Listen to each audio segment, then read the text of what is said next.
Hey guys, welcome to my channel. This is Cascade. ഇന്ന് നമ്മൾ explain ചെയ്യാൻ പോകുന്നത് 2018 റിലീസ് ദ ബാഡ് സീഡ് എന്ന അമേരിക്കൻ സൈക്കോളജിക്കൽ ത്രില്ലർ മൂവിയാണ്.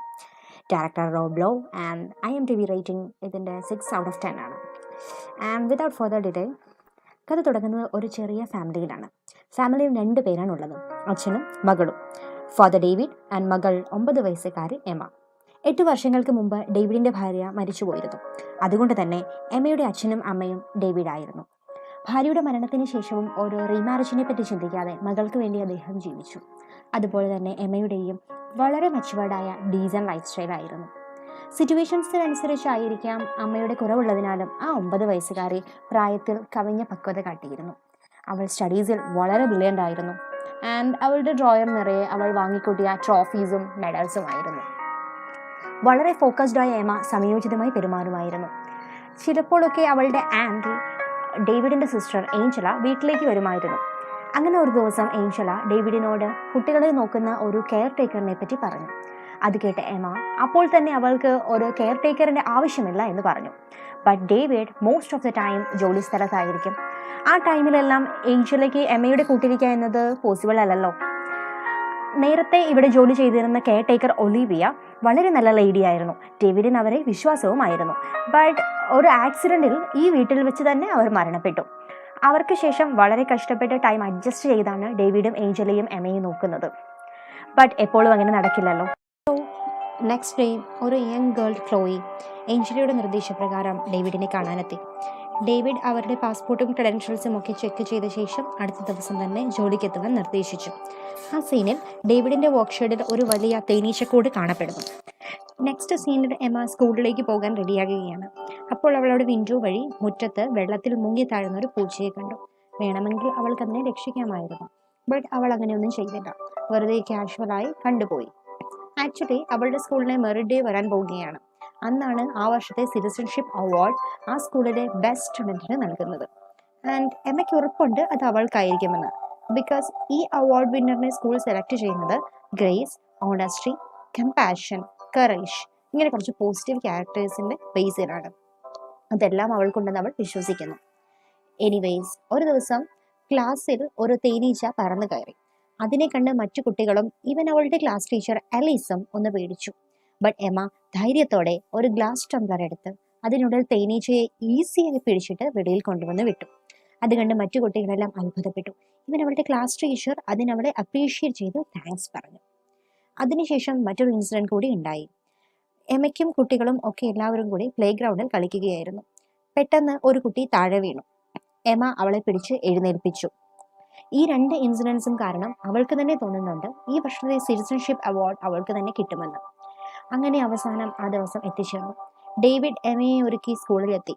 ക്ലിയർലി എമ വളരെ എക്സൈറ്റഡ് ആൻഡ് ഓൾസോ നെർവസുമായിരുന്നു. ടെൻഷൻ കൊണ്ട് അവളുടെ കാൽ അനങ്ങിക്കൊണ്ടേയിരുന്നു.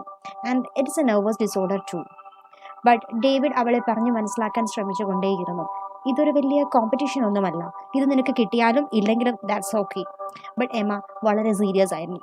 അവൾ 100% ഷുവർ ആയിരുന്നു ഇത് അവൾക്ക് തന്നെ കിട്ടുമെന്ന്.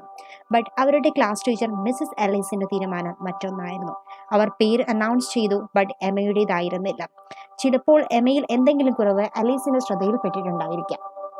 എനിവേ എമയ്ക്ക് പകരം അവാർഡ് വിന്നർ എമയുടെ ക്ലാസ്മേറ്റ് മൈലോ കാർട്ടിസ് ആയിരുന്നു. അവൻ്റെ പേര് വിളിച്ചത് കേട്ട് മൈലോ വളരെ ഷോക്ക്ഡ് ആൻഡ് എക്സൈറ്റഡ് ആയി. അവൻ്റെ അമ്മ മിസ്സസ് കാർട്ടിസ് വളരെ സന്തോഷവതിയായി. ഡേവിഡ് അവനെ കൺഗ്രാജുലേറ്റ് ചെയ്തു. അവൻ്റെ ഒരുപാട് ഫോട്ടോസ് എടുക്കുകയും ചെയ്തു. പക്ഷേ എമ അവനോടൊന്നും തന്നെ പറഞ്ഞില്ല. അവൾക്കും അതൊരു ഷോക്ക് തന്നെയായിരുന്നു. ബട്ട് അവൾ സിറ്റുവേഷൻ അനുസരിച്ച് അവളെ തന്നെ കൺട്രോൾ ചെയ്ത് മറ്റു കുട്ടികൾക്കൊപ്പം കളിക്കാൻ ഇറങ്ങി. ഡേവിഡ് കഴിഞ്ഞ കുറേ PTA മീറ്റിംഗ്സിൽ ആബ്സെൻ്റ് ആയിരുന്നു. സോ അദ്ദേഹം മിസ്സിസ് ആലീസിനെ പോയി കണ്ടു. അപ്പോൾ Mrs Alice as a teacher എമയെ പറ്റിയുള്ള കുറച്ച് ഇമ്പോർട്ടൻ്റ് ആയ കാര്യങ്ങൾ ഡേവിഡിനോട് പറഞ്ഞു. ആലീസിൻ്റെ അഭിപ്രായ പ്രകാരം എമ വളരെ ബ്രില്യൻ്റ് ആണ്, ബ്രേവ് ആണ്, ഫോക്കസ്ഡ് ആണ്, ക്ലാസ് ടോപ്പറുമാണ്. ബട്ട് അവൾ കുറച്ചേറെ സൈലൻറ്റുമാണ്. മറ്റു കുട്ടികളെ വെച്ച് നോക്കുമ്പോൾ അവൾ എപ്പോഴും അവളുടേതായ മറ്റൊരു ലോകത്താണ്. ചില കാര്യങ്ങൾ അവൾ നന്നായി അഭിനയിക്കുകയും ചെയ്യും. ഡേവിഡ് അതൊക്കെ കേട്ട് അത്ഭുതപ്പെടുകയാണ് ഉണ്ടായത്. അയാൾക്കറിയാം അവൾ വളരെ ഫോക്കസ്ഡ് ആണ്, സൈലൻ്റ് ആണ്, ചില കാര്യങ്ങളോട് വളരെ പെർട്ടിക്കുലറുമാണ്. ബട്ട് ഇതെല്ലാം പോസിറ്റീവ് അല്ലേ? എങ്ങനെയാണ് ടീച്ചറുടെ ടോൺ അത്ര നെഗറ്റീവായത്? ഇതേ സമയം മൈലോ അവൻ്റെ മെഡൽ എല്ലാവരെയും കാണിക്കുകയായിരുന്നു. അതിനുശേഷം പേരൻസ് എല്ലാം കുട്ടികളെയും കൊണ്ട് പോകാൻ റെഡിയായി. ആ സമയത്താണ് 2 കുട്ടികളുടെ നിലവിളി കേട്ടത്. അവർ സ്കൂളിനോട് ചേർന്ന നദിയിൽ ഒരു കുട്ടിയെ കണ്ടു എന്ന് പറഞ്ഞു. എല്ലാ ടീച്ചേഴ്സും പാരൻസും നദിക്കരയിലേക്ക് ചെന്നു. അപ്പോഴാണ് മനസ്സിലാകുന്നത് ആ കുട്ടി മൈലോ ആണെന്ന്. അവൻ്റെ അമ്മയും അച്ഛനും അലറിക്കരഞ്ഞു. അവനെ രക്ഷിക്കാൻ എല്ലാവരും ഒരുപാട് ശ്രമിച്ചു. പക്ഷേ അതിനൊക്കെ മുൻപേ തന്നെ അവൻ മരണപ്പെട്ട് കഴിഞ്ഞിരുന്നു. അതർ സ്റ്റുഡൻസ് മൈലോ വളരെ ഫ്രണ്ട്ലി ആയിരുന്നു. ടീച്ചേഴ്സും അവനെ ഒരുപാട് ഇഷ്ടപ്പെട്ടിരുന്നു. അതുകൊണ്ട് ഡേവിഡിന് തോന്നി എമ്മയും ഈ കാരണം കൊണ്ട് വളരെ അപ്സെറ്റ് ആയിരിക്കുമെന്ന്. പക്ഷേ എമ്മ ഡേവിഡിനോട് വളരെ കാഷ്വലായാണ് പ്രതികരിച്ചത്. ഇതിലിത്ര സംസാരിക്കാൻ എന്തിരിക്കുന്നു ഡാഡി, അവൻ മരിച്ചു പോയല്ലോ. ഇത് കേട്ട് ഡേവിഡ് വല്ലാതെയായി. അയാൾക്കൊന്നും തിരിച്ചു പറയാൻ തോന്നിയില്ല. കുറച്ച് ദിവസം കഴിഞ്ഞ് മൈലോയുടെ ഫ്യൂണറലിൽ ഡേവിഡും മകളും മിസ്റ്റർ ആൻഡ് മിസ്സസ് കാർട്ടിസിനെ കാണാൻ ചെന്നു. മൈലോയുടെ പേരൻസ് വളരെ ദുഃഖിതരായിരുന്നു. But Emma അവരെക്കാളും ദുഃഖിതയായിരുന്നു. അവൾ കരഞ്ഞുകൊണ്ടേയിരുന്നു. മൈലോയുടെ പേരൻസ് ഡേവിഡിനോട് അവാർഡ് ഫംഗ്ഷനിൽ അദ്ദേഹം ക്ലിക്ക് ചെയ്ത ഫോട്ടോസ് മെയിൽ ചെയ്ത് തരണമെന്ന് റിക്വസ്റ്റ് ചെയ്തു. ആ ദിവസം മൈലോ വളരെ സന്തോഷവാനായിരുന്നു. അതുപോലെ അതവൻ്റെ ലാസ്റ്റ് ഡേയും ആയിരുന്നു. ബട്ട് കോൺട്രഡിക്ഷൻ ഇതായിരുന്നു, അവൻ്റെ മെഡൽ അവിടെ എങ്ങുമില്ലായിരുന്നു. മിസ്സസ് കാർട്ടിസിന് അവൻ്റെ ബോഡിയോടൊപ്പം ആ ലാസ്റ്റ് അച്ചീവ്മെൻ്റ് ആയ മെഡലും വയ്ക്കണമെന്ന് ആഗ്രഹിച്ചിരുന്നു. ചിലപ്പോൾ അത് ആ നദിയിൽ വീണു പോയിരിക്കുമെന്ന് അവർ പറഞ്ഞു നിർത്തി. ഈ സമയം എമ്മ വളരെ അപ്സെറ്റായിരുന്നു. അതിനാൽ ഡേവിഡ് അവളെയും കൂട്ടി എത്രയും പെട്ടെന്ന് വീട്ടിലേക്ക് തിരിച്ചു പോന്നു. വീട്ടിലെത്തിയപ്പോൾ അത്രയും നേരം അബ്സെന്റ് സാഡായി കണ്ടിരുന്ന എമ്മ ചിയറപ്പായി. ഇവൻ അവളെ കണ്ടാൽ അത്രയും നേരം കരയുകയാണെന്ന് കൂടി പറയില്ലായിരുന്നു. ഡേവിഡിന് അവളുടെ സ്വഭാവം മനസ്സിലാക്കാൻ പറ്റിയില്ല. അവളുടെ സ്പോണ്ടേനിയസ് ബിഹേവിയർ ചേഞ്ച് നോക്കി നിൽക്കാനേ അദ്ദേഹത്തിന് സാധിച്ചുള്ളൂ. കുറച്ചു നേരം കഴിഞ്ഞ് ഡേവിഡ് എമ്മയുടെ റൂമിൽ അവളുടെ ഡ്രസ് കബോർഡിൽ വെക്കാൻ ചെന്നപ്പോൾ അദ്ദേഹത്തിൻ്റെ കൈതട്ടി ഒരു സോഫ്റ്റ് ടോയ് താഴെ വീണു. ആ സീനിൽ ആസ് എ വ്യൂവർ നമുക്കൊരു ബ്ലൂ റിബൺ കാണാൻ പറ്റും. ബട്ട് ഡേവിഡ് അത് നോട്ടീസ് ചെയ്തില്ല. ആ ടൈമിൽ എമ്മ റൂമിലേക്ക് കടന്നു വന്നു. അവൾക്ക് അദ്ദേഹം റൂമിലേക്ക് വന്നത് തീരെ ഇഷ്ടമായില്ല. ബട്ട് അവളുടെ ഫേസിൽ ഒരു ക്രീപ്പി സ്മൈൽ ഉണ്ടായിരുന്നു. ഈ ഇൻസിഡൻറ്റിന് കുറച്ച് ദിവസം കഴിഞ്ഞാണ് പുതിയ കെയർടേക്കർ ക്ലോയി വീട്ടിലേക്ക് വരുന്നു തുടങ്ങുന്നത്. ബട്ട് ക്ലോയി എമ്മയുടെ കാര്യങ്ങളെക്കാൾ ഡേവിഡിൻ്റെ കാര്യത്തിലാണ് കൂടുതലും ഇൻട്രസ്റ്റഡ് ആയത്. ഡേവിഡിൻ്റെ ആബ്സെൻസിൽ ക്ലോയി ഡേവിഡിൻ്റെ റൂമിൽ പോകും, അദ്ദേഹത്തിൻ്റെ സാധനങ്ങൾ ചെക്ക് ചെയ്യും. ആൻഡ് ഈവൻ ഒരിക്കൽ അവൾ എമ്മയോട് ഡേവിഡ് ഇപ്പോൾ ആരെങ്കിലും ഡേറ്റ് ചെയ്യുന്നുണ്ടോ എന്ന് വരെ ചോദിച്ചു. എമ്മയുടെ ആൻസർ നോ എന്നായിരുന്നു. അത് കേട്ടപ്പോൾ അവൾ വളരെ ഹാപ്പിയായി കാണപ്പെട്ടു. നെക്സ്റ്റ് ഡേ ഡേവിഡിനെ കാണാൻ മിസ്സിസ് ആലീസും ഒരു പോലീസ് ഓഫീസറും കൂടി എത്തി. ആലീസ് പറയുന്നത് അവരുടെ സ്കൂളിൽ ഇതുവരെ ഇങ്ങനെയൊന്നും ഉണ്ടായിട്ടില്ല. അതിനാൽ അവർ ഈ കേസിനെ വളരെ സീരിയസ് ആയി കാണുന്നു. ബിക്കോസ് ഇത് സ്കൂളിൻ്റെ റെപ്യൂട്ടേഷൻ്റെ കൂടി കാര്യമാണ്. മൈലോയ്ക്ക് സ്വിമ്മിങ് അറിയില്ല, പിന്നെ എന്തിനാണ് അവൻ പുഴയുടെ തീരത്തേക്ക് പോയത്? ആൻഡ് ഈ ഇൻവെസ്റ്റിഗേഷനിൽ എമ്മയുടെ സ്റ്റേറ്റ്മെൻറ്റ് ഇമ്പോർട്ടൻ്റ് ആണ്. ബിക്കോസ് അവളുടെ കൂടെയാണ് മൈലോയെ കുട്ടികൾ ലാസ്റ്റ് കണ്ടത്. കുറച്ച് കുട്ടികൾ അവർ രണ്ടുപേരും ഒന്നിച്ച് പുഴയ്ക്കടുത്ത് കളിക്കുന്നതും കണ്ടിരുന്നു. ഇതെല്ലാം കേട്ട് ഡേവിഡ് അമ്പരന്ന് പോയി. ബട്ട് ഇതെല്ലാം ശ്രദ്ധിച്ചുകൊണ്ട് എമ്മയും അവിടെ ആരും അറിയാതെ നിൽപ്പുണ്ടായിരുന്നു. ഈ സമയം ഡേവിഡ് അയാളുടെ മകളുടെ നിലവിളി കേട്ട് അടുക്കളയിലേക്ക് ഓടി വരുമ്പോൾ അവർ കാണുന്നത് നിലത്ത് വീണ് കിടക്കുന്ന എമ്മയെയാണ്. അവൾ വൂണ്ടഡുമായിരുന്നു.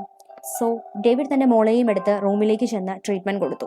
അവരുടെ മീറ്റിംഗ് അതോടെ അവസാനിക്കുകയും ചെയ്യുന്നു. ബട്ട് ക്ലോയിയും ഇതേ സമയം അവിടെ ഉണ്ടായിരുന്നു. എമ്മ ഒളിച്ചു നിന്ന് എന്താണ് കേൾക്കുന്നതെന്ന് അറിയാൻ വേണ്ടി ക്ലോയി അവളെ ഫോളോ ചെയ്യുന്നുണ്ടായിരുന്നു. സോ കിച്ചണിൽ കാണിച്ചതും എല്ലാം കൂടി കൂട്ടി വായിച്ചപ്പോൾ ക്ലോയിക്ക് മനസ്സിലായി എമ്മയ്ക്ക് ഈ കേസുമായി എന്തോ റിലേഷൻ ഉണ്ടെന്ന്. മാത്രമല്ല ആ റിലേഷൻ ഒരിക്കലും അവളുടെ ഫാദർ അറിയരുതെന്ന് എമ്മ ആഗ്രഹിക്കുന്നുമുണ്ട്. അതിനാൽ ഇൻറ്റൻഷൻഫുള്ളിയാണ് അവൾ ഈ ഡ്രാമ കാണിച്ചതെന്ന് ക്ലോയിക്ക് മനസ്സിലായി. ഇതോടെ ക്ലോയി ഈ കാര്യം പറഞ്ഞ് എമ്മയെ ബ്ലാക്ക്മെയിൽ ചെയ്യാൻ തുടങ്ങി. ഡേവിഡ് പിന്നീട് എമ്മയോട് അയാളുടെ ടീച്ചർ പറഞ്ഞ കാര്യങ്ങളെല്ലാം തന്നെ ചോദിച്ചു. നിങ്ങൾ ഒന്നിച്ച് കളിക്കാൻ പോയത് എന്തുകൊണ്ടാണ് അറിയിക്കാഞ്ഞതെന്നും പുഴക്കരയിൽ പോയ കാര്യം എന്തുകൊണ്ട് പറഞ്ഞില്ല എന്നും ഡേവിഡ് ക്ലിയറായി ചോദിച്ചു.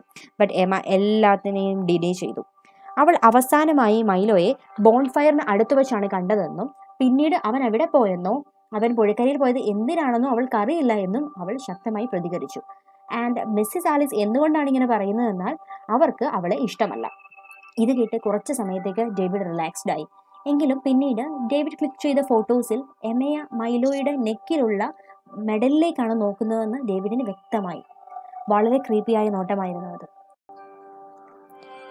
ഒരു ദിവസം എമയും ക്ലോയിയും പുറത്തു പോയപ്പോൾ ആലീസ് ആൻഡ് പോലീസ്മാൻ മൈലോയുടെ വീട്ടിൽ നിൽക്കുന്നത് അവർ ശ്രദ്ധിച്ചു. മിസ്സസ് ആലീസ് അവരോട് എന്താണ് ഇത്ര പറയാനുണ്ടാകുക എന്നത് അവൾ ആലോചിച്ചു. അത് കണ്ട ക്ലോയിക്ക് എമയ്ക്ക് ഈ കേസുമായി എന്തോ ബന്ധമുണ്ടെന്ന് ഉറപ്പായി. വീട്ടിൽ വന്നപ്പോൾ എമയുടെ റൂമിൽ ബെഡിൽ ആരോ മൈലോയുടെ മെഡൽ കൊണ്ട് വെച്ചിരിക്കുന്നത് എമ കണ്ടു. അവൾ അത് ഒളിപ്പിക്കാൻ ശ്രമിച്ചുവെങ്കിലും അത് ഡേവിഡിന്റെ ശ്രദ്ധയിൽപ്പെട്ടു. ക്ലോയിക്ക് മെഡൽ അവൾ എമയുടെ റൂം ക്ലീൻ ചെയ്തപ്പോൾ കിട്ടിയതായിരുന്നു. എനിവേസ് മെഡലിനെ പറ്റി ഡേവിഡ് എമയോട് ക്വസ്റ്റ്യൻ ചെയ്തു. ഫസ്റ്റ് അവൾ ഡിനേ ചെയ്തെങ്കിലും ലാസ്റ്റ് എമ സമ്മതിച്ചു. ഓക്കെ, ആലീസ് പറഞ്ഞ പോലെ ഞാൻ കുറച്ചു നേരം അവൻ്റെ കൂടെ കളിച്ചിരുന്നു. അതിനുശേഷം അവൻ എന്ത് പറ്റിയെന്ന് എനിക്കറിയില്ല. ബട്ട് അതിനുശേഷമാണ് എനിക്ക് ഈ മെഡൽ കിട്ടുന്നത്. അപ്പോഴേക്കും അവൻ മരിച്ചു കഴിഞ്ഞിരുന്നു. ഇതായിരുന്നു അവളുടെ പ്രതികരണം. നെക്സ്റ്റ് ഡേ ഡേവിഡ് എമയെയും കൂട്ടി മൈലോയുടെ വീട്ടിലേക്കെത്തി. അവിടെ വെച്ച് അദ്ദേഹം മൈലോയുടെ മെഡൽ മിസ്റ്റർ ആൻഡ് മിസ്സസ് കാർട്ടിസിന് കൈമാറി. ബട്ട് അവിടെ വെച്ച് ഡേവിഡ് മിസ്സസ് ആലീസിൻ്റെ മരണവിവരം അറിയുന്നു. വിചിത്രമായ കാര്യങ്ങളാണ്, ബട്ട് അവരുടെ വണ്ടി ആക്സിഡൻ്റ് ആയതാണത്രേ. എമ വളരെ പെട്ടെന്ന് റിപ്ലൈ ചെയ്തു, ഞാൻ വളരെ ദുഃഖിതയാണ്, കാരണം അവരെൻ്റെ ഫേവറേറ്റ് ടീച്ചറായിരുന്നു. ഡേവിഡ് ഷോക്ക്ഡായി. ഇന്നലെയാണ് എമ അദ്ദേഹത്തെ ആലീസിന് തന്നെ ഇഷ്ടമല്ല എന്ന് പറഞ്ഞത്. എമയ്ക്ക് ഒരു ക്ഷീണം അനുഭവപ്പെട്ടതിനാൽ ഡേവിഡ് അവളെയും കൂട്ടി തിരിച്ചു പോന്നു. ബട്ട് അവിടെ ഇറങ്ങിയപ്പോൾ തന്നെ അവൾ വളരെ ചിയർഫുള്ളായി കാണപ്പെട്ടു. ഡേവിഡ് വർക്ക് പ്ലേസിൽ എത്തിയപ്പോഴേക്കും മകളുടെ ബിഹേവിയറിൽ വളരെ ഡിസ്റ്റർബായി. അവൾ വളരെ വിചിത്രമായാണ് പെരുമാറുന്നത്. മിനിറ്റ് കൊണ്ട് തന്നെ സ്വഭാവം മാറുന്നു. ആദ്യം വളരെ സാഡായിരുന്നു, അടുത്ത നിമിഷം ഹാപ്പി ആകുന്നു. ഇതിപ്പോൾ 2 തവണയായി അദ്ദേഹം നോട്ടീസ് ചെയ്യുന്നു. അദ്ദേഹം ഇന്റർനെറ്റിൽ ചൈൽഡ് സൈക്കോളജിയെ പറ്റി സെർച്ച് ചെയ്തു. ആൻഡ് ഡേവിഡിന് എമയുടേതുപോലെ സിംറ്റംസ് കാണിക്കുന്ന ചില ഡിസോർഡേഴ്സിനെ പറ്റി അറിയാൻ കഴിഞ്ഞു. ഈ കാര്യങ്ങൾ നോട്ടീസ് ചെയ്യാതെ തള്ളിക്കളഞ്ഞാൽ തൻ്റെ മകൾ ഒരു സൈക്കോപാത്ത് ആകുമെന്ന് അദ്ദേഹത്തിന് മനസ്സിലായി. On the very next day എമയെയും കൂട്ടി ഡേവിഡ് ഒരു ചൈൽഡ് സൈക്കോളജിസ്റ്റിനെ കാണാൻ ചെന്നു. ബട്ട് അവർ എമയെ പറ്റി വളരെ നോർമലായ കുട്ടി എന്നാണ് പറഞ്ഞത്. വീട്ടിൽ തിരിച്ചു വന്ന ശേഷം വീണ്ടും എമയും ക്ലോയിയുമായി ബ്ലാക്ക്മെയിലിംഗ് ഗെയിം സ്റ്റാർട്ട് ചെയ്തു. ഇത്തവണ ക്ലോയി എമയോട് ചോദിച്ചു, ഞാൻ നിന്റെ രണ്ടാമയാകുന്നതിൽ തെറ്റൊന്നുമില്ലല്ലോ എന്ന്. എമ ക്ലിയർലി ക്ലോയി പറഞ്ഞതിനെ റിഫ്യൂസ് ചെയ്തു. മാത്രമല്ല ഡേവിഡിൽ നിന്ന് അകന്നു നിൽക്കുവാനും പറഞ്ഞു. ദെൻ ക്ലോയി അവളെ മെഡലിന്റെ കാര്യം പറഞ്ഞ് പേടിപ്പിച്ചു. മെഡലിനെ പറ്റി എല്ലാ ട്രൂത്തും എനിക്കറിയാം. മൈലോയുടെ കാര്യത്തിൽ നീ ഇൻവോൾവ് ആണെന്നും എനിക്കറിയാം. ഞാൻ പറയുന്നത് പോലെ കേട്ടില്ലെങ്കിൽ ഞാൻ പോലീസിനോടെല്ലാം പറയും. ഇത് കേട്ടിട്ട് എമയ്ക്ക് വല്ലാതെ പേടിയായി. അവൾ എന്തൊക്കെയോ പ്ലാൻ ചെയ്യുവാനും തുടങ്ങി. ബട്ട് അത് എന്തൊക്കെയാണെന്ന് നമുക്ക് രാത്രിയിലാണ് ക്ലിയർ ആകുന്നത്. രാത്രിയിൽ എമയും ക്ലോയിയും മാത്രമേ വീട്ടിലുണ്ടായിരുന്നുള്ളൂ. ക്ലോയി എമയെ അന്വേഷിച്ച് വീട്ടിലെ വർക്ക്ഷെഡിന്റെ ഉള്ളിലെത്തി. അപ്പോൾ ആരോ വർക്ക്ഷെഡിന്റെ വാതിൽ പുറത്തുനിന്ന് ലോക്ക് ചെയ്തു. തന്നെ പേടിപ്പിക്കാൻ എമ ചെയ്യുന്നതാണ് എന്ന് ക്ലോയിക്ക് തോന്നി. അവൾ ബഹളം വെച്ചു, തുറന്നു വിടാൻ പറഞ്ഞു. ബട്ട് അപ്പോഴേക്കും എവിടെ നിന്നാണെന്നറിയില്ല 4 വശത്തു നിന്നും തീ പടർന്നിരുന്നു. ക്ലോയിയുടെ മേലും തീ പിടിച്ചു. വിൻഡോയിലൂടെ എമ ഇതെല്ലാം കാണുന്നുണ്ടായിരുന്നു. ബട്ട് അവൾ ഒന്നും ചെയ്തില്ല. ഒരു സിനിമ കാണുന്നത് പോലെ എല്ലാം കണ്ടു നിന്നു. ശരീരം മുഴുവൻ പൊള്ളലേറ്റ് ക്ലോയി അവളുടെ കൺമുമ്പിൽ കിടന്ന് പിടഞ്ഞു മരിച്ചു. ഒബീവിയസ്ലി എല്ലാം അവൾ തന്നെയാണല്ലോ ചെയ്തത്. കൺമുമ്പിൽ ക്ലോയി മരിച്ചു വീണപ്പോൾ അവൾക്ക് നല്ല സന്തോഷം തോന്നി. ഡേവിഡ് തിരിച്ചു വന്നപ്പോഴാണ് വർക്ക്ഷെഡ് കണ്ട് കാര്യങ്ങൾ മനസ്സിലാക്കുന്നത്. അദ്ദേഹം ഉടൻ തന്നെ പോലീസിന് ഫോൺ ചെയ്തു. ക്ലോയിയുടെ ഡെത്ത് സ്ഥിരീകരിച്ചു. അവരുടെ മുന്നിൽ എമ വളരെ ദുഃഖം അഭിനയിച്ചു. ബട്ട് പോലീസ് പോയി കഴിഞ്ഞപ്പോഴേക്കും അവൾ വളരെ നോർമലായി മാറി. അവൾ ചിരിച്ചുകൊണ്ട് ഞാൻ ഓക്കെ ആയി ഡാഡി എന്ന് ഡേവിഡിനോട് പറഞ്ഞു. അപ്പോഴേക്കും ഡേവിഡ് മനസ്സിലാക്കി തുടങ്ങിയിരുന്നു തൻ്റെ മകൾ ഒരു സൈക്കോപാത്ത് ആയിരിക്കുന്നുവെന്ന്. ബട്ട് ആ സൈക്കോളജിസ്റ്റ് എന്തുകൊണ്ടാണ് അവൾ നോർമലാണ് എന്ന് പറഞ്ഞതെന്ന് എത്ര ആലോചിച്ചിട്ടും അദ്ദേഹത്തിന് മനസ്സിലായില്ല. ആൻഡ് ഈ ഉണ്ടായിക്കൊണ്ടിരിക്കുന്ന ആക്സിഡൻ്റൽ ഡെത്ത് എല്ലാം തന്നെ മേർഡേഴ്സ് ആണെന്നും എല്ലാം ചെയ്യുന്നത് തൻ്റെ മകളാണെന്നും അദ്ദേഹത്തിന് വ്യക്തമായി. അദ്ദേഹം എമയെ കൺഫേം ചെയ്തു. ബട്ട് ഇത്തവണ അവൾ എല്ലാം അക്സെപ്റ്റ് ചെയ്തു. തനിക്ക് ജസ്റ്റ് ആ മെഡൽ മാത്രം മതിയായിരുന്നു. പക്ഷേ മൈലോ താൻ മെഡൽ ചോദിച്ച കാര്യം എല്ലാവരോടും പറയുമെന്ന് പറഞ്ഞു. അതുകൊണ്ടാണ് അവനെ പുഴയിലേക്ക് തള്ളിയിട്ടത്. അവൻ പറയുന്നുണ്ടായിരുന്നു അവന് സ്വിമ്മിങ് അറിയില്ല എന്ന്. ബട്ട് കുറച്ച് സമയം കഴിഞ്ഞപ്പോൾ നിലവിളി പൂർണ്ണമായും നിലച്ചല്ലോ. എമയുടെ ഫസ്റ്റ് കെയർടേക്കർ മിസ്സസ് ഒലീവിൻ്റെയും ഒരു മർഡർ ആയിരുന്നു. ബിക്കോസ് അവർ അവളെ ഒരു തവണ വഴക്ക് പറഞ്ഞിരുന്നു. അതിനാൽ അവരെ സ്റ്റെയറിൽ നിന്നും തള്ളിയിട്ടു. മിസ്സസ് എലീസിന്റെ കാറിൽ ആ ബീ നെസ്റ്റും താനായിരുന്നു കൊണ്ടുവച്ചത്. അതുകൊണ്ടാണ് വണ്ടിയുടെ കൺട്രോൾ പോയതും വണ്ടി ആക്സിഡന്റ് ആയതും. ആൻഡ് അബൌട്ട് ക്ലോയി, ഇന്ന് വർക്ക്ഷെഡിൽ തീ കൊളുത്തിയതും ക്ലോയി മരിക്കാൻ കാരണവും താൻ തന്നെയാണ്. ഇത്രയും പറഞ്ഞതിന് ശേഷവും അവൾക്ക് ഒട്ടും കുറ്റബോധം ഉണ്ടായിരുന്നില്ല. തനിക്ക് എന്താണോ ശരിയായി തോന്നിയത് അത് മാത്രമേ താൻ ചെയ്തിട്ടുള്ളൂ. അതിൽ തെറ്റെന്താണുള്ളത്? അവൾക്ക് അവൾ ചെയ്ത കാര്യങ്ങളെല്ലാം ശരിയായിരുന്നു. ബട്ട് ഡേവിഡിന് മനസ്സിലായി കാര്യങ്ങളുടെ പോക്ക് എങ്ങോട്ടാണെന്ന്. അദ്ദേഹം നെക്സ്റ്റ് ഡേ തന്നെ അവളെയും കൊണ്ട് ലേക്ക് ഹൗസിലേക്ക് പോയി. അവിടെ എത്തിയിട്ട് ഏഞ്ചലിയെ ഫോൺ ചെയ്തു. നടന്ന കാര്യങ്ങളൊക്കെ അവളെ ഇൻഫോം ചെയ്യാൻ നോക്കിയെങ്കിലും പറയാൻ സാധിച്ചില്ല. ബിക്കോസ് അൾട്ടിമേറ്റ്ലി എമ അദ്ദേഹത്തിന് തന്നെ മകളാണ്. ബട്ട് ഫ്രം ഡേവിഡ്സ് കോൺവെർസേഷൻ ഏഞ്ചലയ്ക്ക് എന്തൊക്കെയോ ഡൗട്ട്സ് തോന്നി. Something is wrong. ഏഞ്ചല ഡേവിഡിനെ വിളിക്കാൻ ശ്രമിച്ചുകൊണ്ടേയിരുന്നു. ബട്ട് അദ്ദേഹം കോൾ എടുത്തില്ല. സത്യത്തിൽ ഡേവിഡ് മനസ്സിലാക്കിയിരുന്നു എമയെ പറഞ്ഞ് മനസ്സിലാക്കാൻ സാധിക്കില്ല എന്ന്. അവളുടെ കോൺഷ്യസ് മൈൻഡ് തന്നെയാണ് അവളുടെ എനിമി. സോ അവളുടെ മൈൻഡിന് നല്ലത് ഏത് എന്ന് തിരിച്ചറിയാൻ പറ്റുന്നില്ല. അവൾക്ക് ശരിയെന്ന് തോന്നുന്നത് നല്ലത്, അല്ലാത്തത് ചീത്തയും. സോ അവൾ നല്ലത് ചെയ്യുന്നു.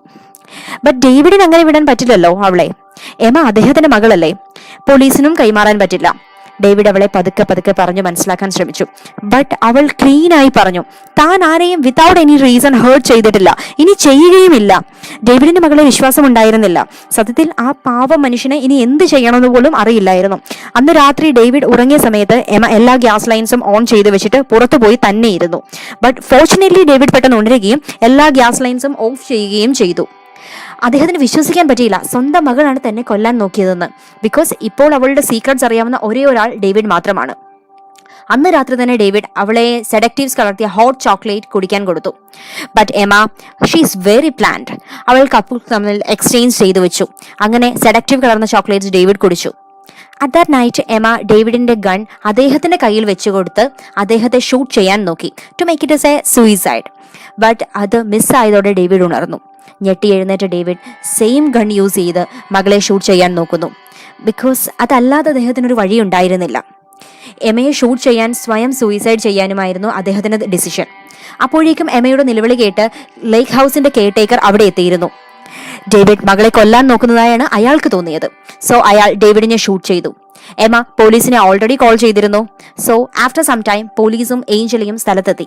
ആൻഡ് അവർക്ക് തോന്നിയത് ഡേവിഡിന് മെന്റലി എന്തോ ട്രബിൾ ഉണ്ടെന്നാണ്. ഏഞ്ചല എമയെ ഹഗ് ചെയ്തു.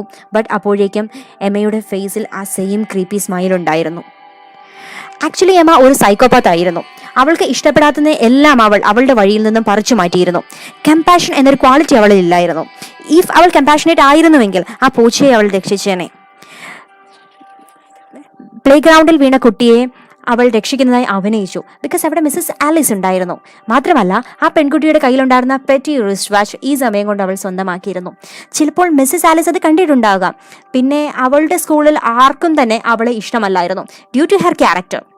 മിസ്സസ് ആലീസിന് അവളുടെ ഈ ഹിഡൻ നേച്ചറെ പറ്റി കുറച്ചൊക്കെ അറിവുണ്ടായിരിക്കണം. അതായിരിക്കാം അവർ മൈലോയെ സജസ്റ്റ് ചെയ്തത്. Really hope you have like this explanation. തീർച്ചയായും മൂവി കാണുക. ഇതിൽ ചിലർക്കെങ്കിലും 2009 മൂവി ഓഫനുമായി സിമിലാരിറ്റി തോന്നിക്കാണും. ബിക്കോസ് പേഴ്സണലി എനിക്ക് തോന്നിയിരുന്നു. എനിവേയ്സ്, എൻ്റെ ഈ വർക്ക് കുറച്ചെങ്കിലും ഇഷ്ടപ്പെട്ടെങ്കിൽ please like, share and subscribe. Thank U.